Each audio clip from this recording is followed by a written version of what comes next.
Il y a quelques temps, j'ai posté ce make-up précisément sur Instagram et il vous a pas mal plu. On m'avait demandé si c'était possible que je fasse un tuto. Euh, du coup, j'ai fait un tuto, pas avec les mêmes couleurs et puis j'ai rajouté un liner, mais globalement la technique reste la même, donc vous aurez juste après à adapter. Et l'avantage, c'est que ce genre de make-up, comme tous les make-up globalement, si vous changez juste les couleurs, vous pouvez faire une infinité de choses. Vous faites ça, vous rajoutez un liner au niveau du ras de cils, vous rajoutez un petit liner graphique, emballez, c'est pesé.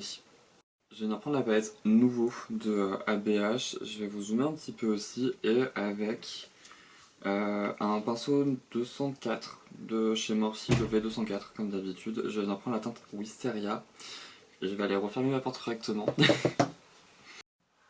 Il fait frais dehors, donc j'ai laissé ma fenêtre ouverte, du coup ça fait quelques petits courants d'air, c'est peut-être pas les meilleures idées que j'ai eues, mais bon.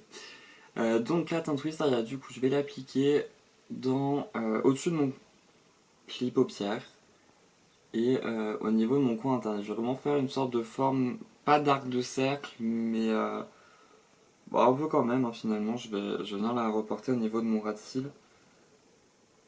On va dire que je fais un tiers, deux tiers, trois tiers pour la forme.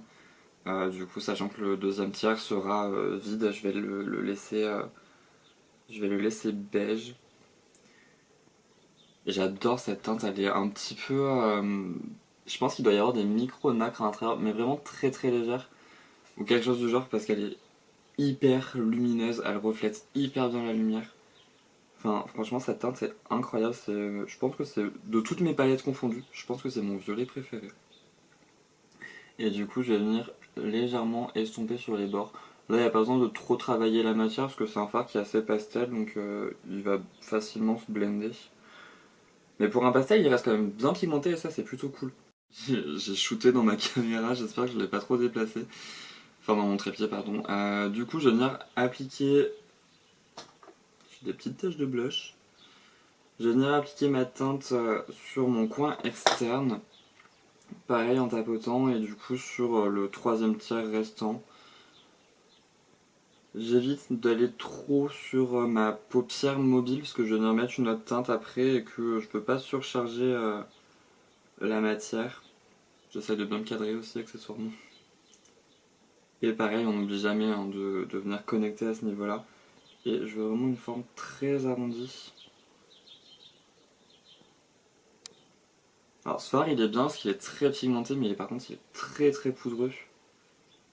Donc si vous poudrez pas trop votre teint, faites gaffe aux chutes, que ça accroche pas trop. Après bon ça reste du pastel donc ça va, mais faites quand même attention. Je vous ai pareil du coup c'est vite salissant. Et je viens le blender. Là je peux me permettre de vraiment bien l'étirer sur l'extérieur. Là c'est vrai que sur le centre du visage, j'aime pas trop ramener les teintes trop sur le nez, mais sauf certains maquillages un peu précis, mais de façon globale je suis pas fan. Je tiens quand même à préciser que mon idée de départ, à la base, c'était de me maquiller avec du bleu. Avec un pinceau plus précis, là en l'occurrence c'est le numéro 9 de Sephora, je viens prendre la teinte Liberty, qui est ce fard kaki, qui est très joli aussi. Je me souviens plus par contre s'il est pigmenté ou pas, de mémoire je crois qu'il est pas mal, mais j'en doute. Et du coup je viens l'appliquer en fait en teinte d'intensité.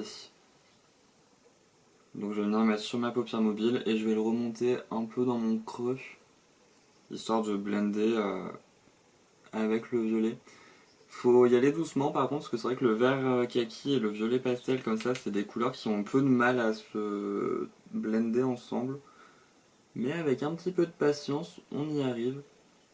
Comme d'hab, au besoin, je viens reprendre mon pinceau précédent et je viens retaper un petit peu le fard. Et ensuite, je viens reprendre mon pinceau actuel et je retape un petit peu aussi. Au fur et à mesure, de toute façon, un smoky c'est toujours comme ça qu'il faut faire, encore une fois. J'ai reporté la teinte du coup au niveau de mon ras de cils inférieur et de mon coin externe et avec un pinceau de chez LH Cosmetics qui est un peu plat et en même temps un petit peu souple, je viens reprendre la teinte Wings qui est ce fard juste ici qui est très joli, qui est vert un petit peu or blanc, enfin il est assez particulier, je sais pas trop comment le décrire, mais il est très très joli et du coup je vais venir l'appliquer sur ma paupière mobile et un petit peu à ce niveau-là. Le robinet en fond, on adore. Et je vais juste venir reprendre mon pinceau, je vais quand même enlever un petit peu l'excédent de violet. Et je vais juste venir blender un petit peu la teinte. Et le chien des voisins est en train de crier, rien ne va dans cette vidéo, mais c'est comme d'habitude, vous avez l'habitude. Je vais venir reprendre la même teinte et je vais l'appliquer au niveau de mon ras de cils inférieur. Je vais pas trop la descendre cette fois-ci, je reste vraiment au niveau de la teinte kaki que j'avais appliquée avant. Et pareil, toujours avec le même pinceau, je viens blender. Je repasse carrément dessus, comme ça me permet de blender au niveau de la transition, on va dire, et ça me permet aussi de blender un peu sur les extrémités. Et d'ailleurs, je vais le faire légèrement à ce niveau-là aussi. Bon, après, pour ça, vous pouvez tout à fait reprendre le pinceau précédent. Écoutez. J'ai fini mes yeux hors caméra. Donc...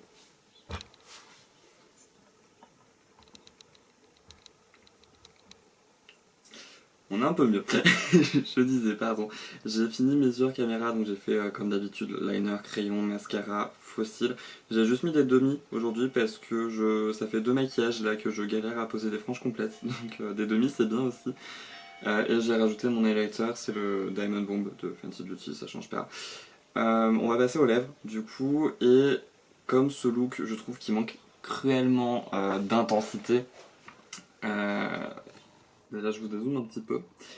On va faire des lèvres noires, voilà, donc je vais prendre du coup le Line Load de NYX en teinte Evil Genius, je crois, ouais.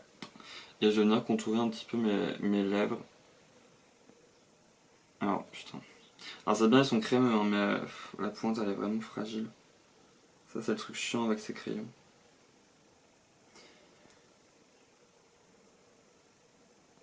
Je vais faire mon contour, je suis pas venu blender cette fois-ci parce qu'on va être sur du ton sur ton et je vais venir utiliser le Witches de chez KVD, enfin c'est le Everlasting je crois qu'il s'appelle, mais du coup c'est la teinte Witches. On est sur du Normat, c'est pas mon préféré honnêtement, mais il fait le taf pour des photos. Je vais aller me changer histoire d'être un petit peu plus présentable pour finir cette vidéo et pour filmer mon intro aussi accessoirement. J'adore qui m'envoie des messages. J'adore le rendu du look. Déjà, cette chemise est très belle, accessoirement. Mais juste la coupe de cheveux est incroyable. Je me stresse un petit peu parce que de toute façon vous le ferez pas pour moi. Et le make-up est sympa. J'aime bien en vrai faire des lèvres un peu pointues comme ça. J'ai pas l'habitude de le faire. Je préfère les lèvres arrondies. Mais en vrai, des lèvres noires, comme ça c'est canon. Non, en fait, j'aime bien ce look, si ce n'est juste que mon liner est très asymétrique. Je sais pas si vous le remarquerez. Ouais, si ça se voit un peu quand même. Pff, tant pis. J'espère que la vidéo vous aura plu, que le make-up vous aura plu. N'hésitez pas à liker, commenter, partager, vous abonner et aller faire un tour sur mes autres réseaux sociaux. Ça se passe en barre d'infos.